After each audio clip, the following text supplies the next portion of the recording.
kepada adik-adikku yang ada di luar negeri yang saat ini lagi bekerja, khususnya yang mendengar acara ini, karena acara ini juga didengar oleh adik-adik kita semua yang ada di Hong Kong, yang ada di Korea, ada di Kuwait, ada di Saudi.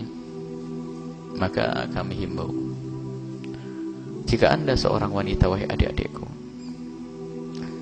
bercita-citalah untuk ngambil waktu yang terdekat untuk bisa segera pulang berkumpul dengan keluarga. Dan Anda harus bersyukur kalau ternyata bisa Anda berada di luar negeri sekalipun Anda masih berhubungan dengan dakwah yang semacam ini. Seperti adik-adik kita yang ada di Hong Kong dan seterusnya. Bahkan kita dalam waktu dekat juga akan ke sana.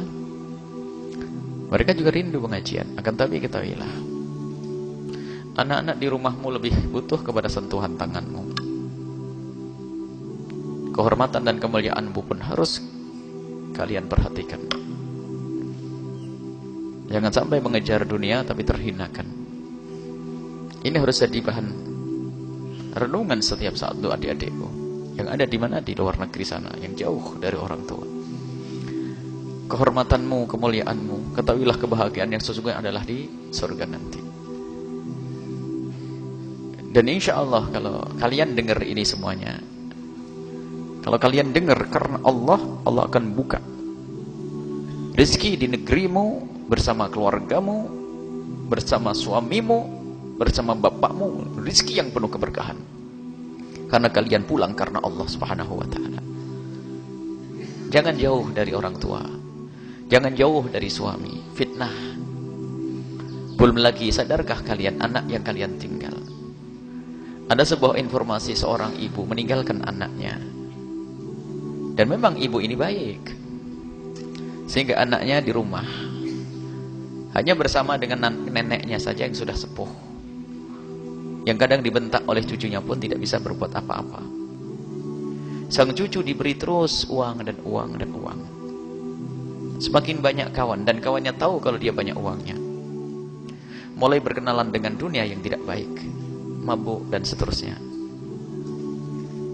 Hingga terjadilah suatu ketika percekcokan hingga berani membunuh orang lain. Ibunya ada di mana? Ibunya ada di tempat yang jauh. Bahkan ada seorang anak karena biasa dimanja oleh ibunya dengan pemberian kayak begitu dari luar negeri. Giliran bapaknya, dan ibunya pulang, kan pengaturan ekonominya kan semakin, kalau dulu kan hanya diberi karena mungkin faktor kangen, faktor sayang, faktor rasa meninggalkan anak, jadi duit diberol-berol begitu saja. Tapi giliran ibunya pulang mulai diatur itu sudah mulai protes karena sang anak tidak punya akhlak, tidak punya pendidikan. Sehingga akhirnya apa? Keluarlah pisau, sehingga ditemukan di sebuah kampung, ibunya harus dijahit dengan 12 jahitan. Lihat, pendidikan itu penting, wahai adik-adikku yang sekarang ada di luar negeri. Anak-anakmu ada di mana? Dan bagi yang ada di negeri ini, wahai adik-adikku semuanya, jangan bercita-cita untuk pergi jauh. Adapun adik-adik kita yang ada di tempat yang jauh sana, kita doakan semoga Allah menjaga mereka, iman mereka, akhlak mereka, dan semoga Allah segera kembalikan mereka kepada saudara mereka, kepada orang tua mereka, kepada anak-anak mereka, sehingga mereka segera menemukan keindahan di dalam hidup ini. Dan semoga Allah memberikan kecukupan di negeri ini. Dan ketahuilah, rezeki itu sudah ada jatahnya. Kalau jatahmu 1 juta, ya 1 juta. Jatahmu 10 juta, 10 juta. Baik. Kalau tidak ada jatah, biarpun kau ambil di mana, tetap tidak ada jatahnya. Orang menganggap jatahnya semakin banyak di negeri orang. Oh enggak. Kalau jatahmu 1 juta, di negeri orang dapat 10 juta. Jatahnya 1 juta. Tak-taunya bisa berangkat ke luar negeri dapat jatah 10 juta. Naik. Oh enggak naik. Tetap jatahmu 1 juta. Kenapa? Dikirim ke anak pun enggak jadi apa-apa, dipakai untuk mabuk seterusnya.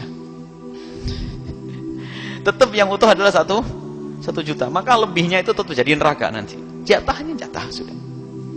Maka ambillah jatah dengan kemuliaan. Bagi yang ada di negeri, di rumah, wahai adik-adikku semuanya, khusus adik putri, ketahuilah, jual es teh di pasar lebih mulia daripada harus jauh dari orang tua dan keluarga. Pergi ke sawah adalah mulia. Kenapa harus gengsi? Permasalahannya tadi itu, bangga-banggaan, pengen segera punya rumah, pengen segera punya mobil dan motor. Dia mengira bahwasanya kebahagiaan dengan motor. Alangkah banyaknya dan alangkah banyaknya dan alangkah banyaknya percekcokan keluarga setelah terjadi salah satunya pergi ke luar negeri. Akhirnya seperti itulah, perceraian, permusuhan, pertentangan. Dan yang ngadu kepada kami bukan 10-20 orang, kalau dihitungin ratusan, bingung membuat jadwalnya nanti. Jadi apakah tidak belajar dari yang demikian itu? Jadi ada. Karena apa? Mohon maaf, suami misalnya kerja jauh, istri di rumah, sementara istri ada prasangka-prasangka, atau sebaliknya istri di luar negeri jauh, suaminya dapat uang saja, dia punya syahwat, punya hawa nafsu dan seterusnya, lalu terjadi pelanggaran dan sebagainya, dengar informasi, berantem semuanya. Kebersamaan harus kita utamakan, keindahan dalam hidup ini. Ini adalah nasihat umum. Akan tapi siapapun di antara adik-adik kita yang sudah terlanjur pergi ke luar negeri, sana ini ada di antara mereka yang dengar saat ini, dengar adik-adikku, dan mereka juga mendengar streaming langsung, lihat dengan di televisi, bercita-citalah, niat untuk kembali segera untuk bisa melihat orang tua dengan modal apa adanya saja. Mulialah, bergabung dengan tempat mulia. Allah akan buka rezeki di rumah, dekat dengan orang tua. Yang di rumah nggak usah pergi ya. Ini nasihat lebih penting lagi daripada yang tadi ini. Karena apa? Ini sudah umum ya. Pergi, nggak mikir. Sebab keindahan itu adalah bertemunya hati, bukan dapatnya duit. Kadang banyak duit, banyak berantem. Ada. Kita pengennya ada duit tetap indah. Belajarlah dari kenyataan kiri kanan kita. Permasalahan adalah orang tidak mau belajar, tidak menggunakan akalnya, tidak digunakan untuk merenung. Lihat problem-problem tetap saja nyantai. Pengen cari duit Allah.